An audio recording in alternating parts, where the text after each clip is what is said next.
ఆధారాలతో సహా ఈరోజు 2 సబ్జెక్ట్స్ని టచ్ చేస్తాను. ఒక సబ్జెక్టు ఈ మధ్యకాలంలోనే చంద్రబాబు నాయుడు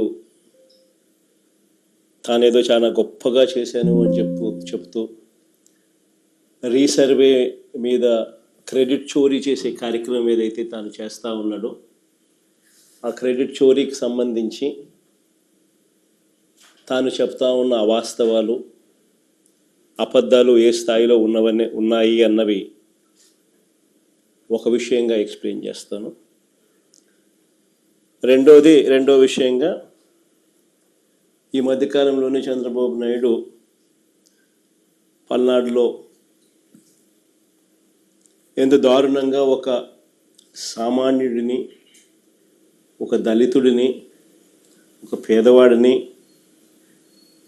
మా వైఎస్ఆర్సిపి కార్యకర్తను ఎంత దారుణంగా తాను చంపించే పాత్ర పోషించాడు అన్న విషయం నిజంగా సమాజంలో ఉన్న వ్యక్తులు ఎవరైనా కూడా సివిలైజ్డ్ సొసైటీలో ఉన్న వాళ్ళు సిగ్గుతో తల వంచుకోవాల్సిన అంశం ఇది. ఈ విషయంలో నిజంగా జరుగుతూ ఉన్న అన్యాయం గురించి కూడా ప్రస్తావిస్తాను. మొట్టమొదటిగా సర్వే గురించి, ఈ రీసర్వే టాపిక్ గురించి we will take it forward. ఈ మధ్యకాలంలో చంద్రబాబు నాయుడు గారు మాట్లాడుతూ ఉన్న మాటలు ఈ రీసర్వే సబ్జెక్ట్ మీద మనమంతా కూడా చూస్తే ఒకసారి ఈ భూమండలం మీద నిజంగా ఇంతటి దారుణమైన క్రెడిట్ చోరీ చేయగలిగిన వ్యక్తి ఇంకొకడెవడైనా ఉండగలడా అని అనిపించేట్టుగా చంద్రబాబు నాయుడు గారు మాట్లాడుతూ ఉన్నారు. ఊసరి వెళ్ళి కూడా చంద్రబాబు నాయుడును చూసి బహుశా సిగ్గుపడుతుందేమో. అంతటి దారుణమైన మోసాలు, అంతటి దారుణమైన అబద్ధాలు. నేను సూటిగా చంద్రబాబు నాయుడు గారిని అడుగుతా ఉన్నా, మీ ద్వారా ప్రజలందరి తరపున అడుగుతా ఉన్నా, అయ్యా 4 సార్లు సీఎం అని చెప్పి చెప్పుకునే ఈ పెద్ద మనిషి చంద్రబాబు నాయుడు, నేను అడుగుతా ఉన్నా, భూముల రీసర్వే చేయాలన్న కనీస ఆలోచన అయినా కూడా నీకు ఎప్పుడైనా గతంలో వచ్చిందా అని? కనీసం ఆలోచన అయినా నీకు గతంలో ఎప్పుడైనా వచ్చిందా అని? ప్రజలు ఇబ్బందుల్లో ఉన్నారు, రైతన్నలు ఇబ్బందుల్లో ఉన్నారు, రకరకాల సమస్యలు ఎదుర్కొంటా ఉన్నారు. భూ సమస్యల మీద, వారి సమస్యల మీద కనీసం నీకు ఎప్పుడైనా రీసర్వే చేయించి వాళ్ళ సమస్యలన్నీ తీర్చాలి అని చెప్పి కనీసం నీకు ఏ రోజైనా ఆలోచన అయినా వచ్చిందా చంద్రబాబు గతంలో అని అడుగుతా ఉన్నా. ఈరోజు క్రెడిట్ చోరీ తీసుకుంటూ తాను మాట్లాడుతూ ఉన్న మాటలకు నిజంగా ఈ పెద్ద మనిషి సిగ్గుపడాలి. అసలు భూముల రీసర్వేకి మూలం ఎక్కడి నుంచి వచ్చిందో తెలుసా? ఇది మూలం ఎక్కడి నుంచి పుట్టుకొచ్చింది అంటే 2019 కన్నా ముందు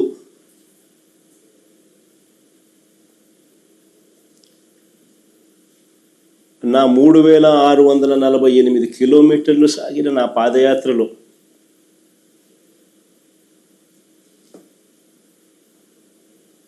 మార్గ మధ్యంలో రైతన్నలు పడతా ఉన్న అవస్థలు, ఇబ్బందులు చూసిన తర్వాత భూములకు సంబంధించి వాళ్ళ లేవనెత్తిన సమస్యల పరిష్కారం నుంచి, ఆ ఆలోచనల నుంచి, వీటికి పరిష్కారం చూపాలన్న తాపత్రయం నుంచి శాశ్వత పరిష్కారం చూపించాలన్న ఆలోచన నుంచి పుట్టుకొచ్చింది దీని మూలం. అసలు ఆ రోజుల్లో చంద్రబాబు నాయుడు గారు ముఖ్యమంత్రిగా ఉన్నారు, నా పాదయాత్ర జరుగుతూ ఉంది. 2019కి ముందు రాష్ట్రంలో ఒక్కసారి రెవెన్యూ వ్యవస్థ పరిస్థితి ఎలా ఉంది అని అంటే, సర్వేయర్లు లేరు, సరిపడా సిబ్బంది లేరు, పరికరాలు లేవు, లేటెస్ట్ టెక్నాలజీ అంతకన్నా లేవు. భూములు ఎప్పుడైనా కూడా క్రయ విక్రయాలు జరిగినా లేకపోతే భాగ పరిష్కారాల్లో భాగంగా ఏదైనా కుటుంబాల మధ్య డివిజన్ చేసుకున్న సబ్ డివిజన్ లేదు, మ్యూటేషను లేదు. ఇవి కూడా జరిగేటివి కాదు.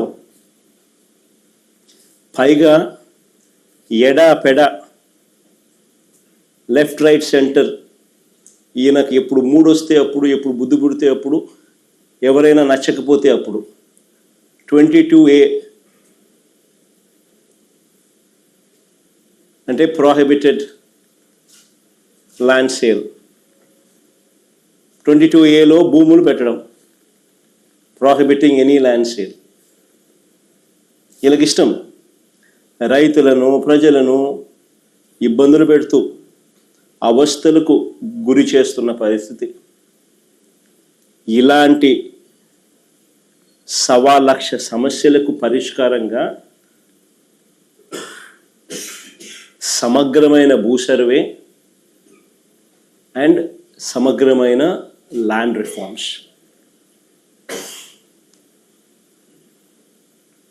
భూ సంస్కరణలు చేయాలన్న ఆలోచన వాటి నుంచి వచ్చింది. అందుకని 2019 ఎన్నికల కన్నా ముందే మా మేనిఫెస్టో కాపీ కూడా ఒక డిస్ప్లే చేయడం ఒకసారి. మా మేనిఫెస్టో కాపీలోని 2019లో ఒకసారి డిస్ప్లే చేయండి.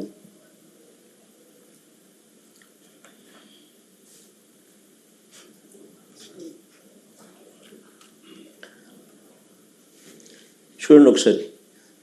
సుపరిపాలన విషయంలో రాష్ట్రంలో భూములన్నింటినీ సమగ్ర రీసర్వే చేయించి భూ యజమానులకు శాశ్వత యాజమాన్య హక్కు కలగజేస్తాము. Manifesto promise.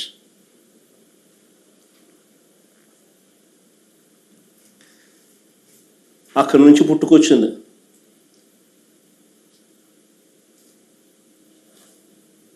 చెప్పిన మేరకు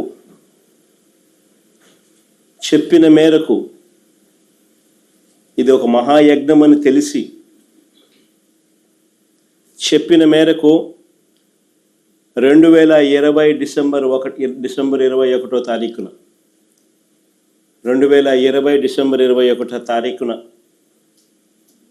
100 సంవత్సరాల క్రిందట 1923లో బ్రిటిష్ ప్రభుత్వం తర్వాత, అప్పుడెప్పుడో బ్రిటిష్ వాళ్ళు సమగ్ర సర్వే చేశారు 1923లో.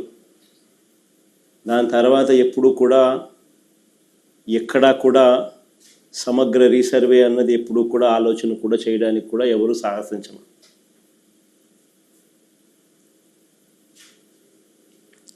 చెప్పిన మేరకు 2020 డిసెంబర్ 21వ తారీఖున 100 ఏళ్ల తర్వాత 1923లో బ్రిటిష్ ప్రభుత్వం తర్వాత సమగ్ర భూ సర్వే రికార్డ్స్ అన్ని అప్డేట్ చేయడం, సిస్టమ్స్లోకి రిఫార్మ్స్ తీసుకొని రావడం మొదలుపెట్టి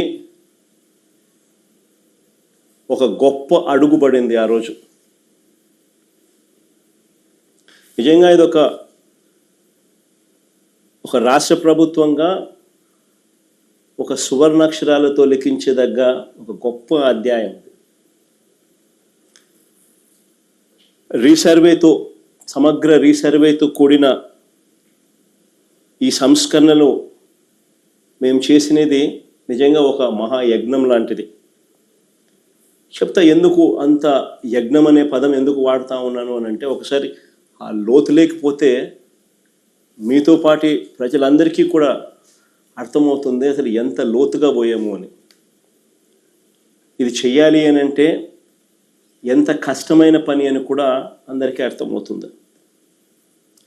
దేశ పరిపాలనా చరిత్రలో భూ సంస్కరణలో సువర్ణాక్షరాలతో ఎందుకు లిఖించదగ్గ అధ్యాయం అని చెప్పి కూడా చెప్తా.